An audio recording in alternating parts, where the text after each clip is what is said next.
هر چقدر زنجیر اره موتوری رو عوض میکنی زود به زود میسوزه. خب امروز تو این کلیپ اگه تا آخر این کلیپ ما رو ببینی میتونی مشکلتو حل کنی و با سوختن تیغه زنجیرت خداحافظی کنی.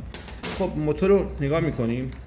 روی موتور پشت کلاچ یه قسمت پمپ روغن داریم که اگه مجراهایی که اطراف پمپ روغن هست کیپ بشه یا گرفته بشه، روغن به درستی روی تیغه زنجیر ریخته نمیشه و باعث سوختن زنجیر میشه. گاهی اوقات هم این پیچی که مربوط به سفت و شل کردن پمپ روغن هست دریچه رو باز و بسته میکنه، در اثر لرزشایی که ایجاد میشه سفت یا شل میشه و روغن به درستی روی زنجیر ریخته نمیشه. اگر دیدید که با تمیز کردن مجراها مشکل ریختن روغن بر روی زنجیر حل شد که هیچ.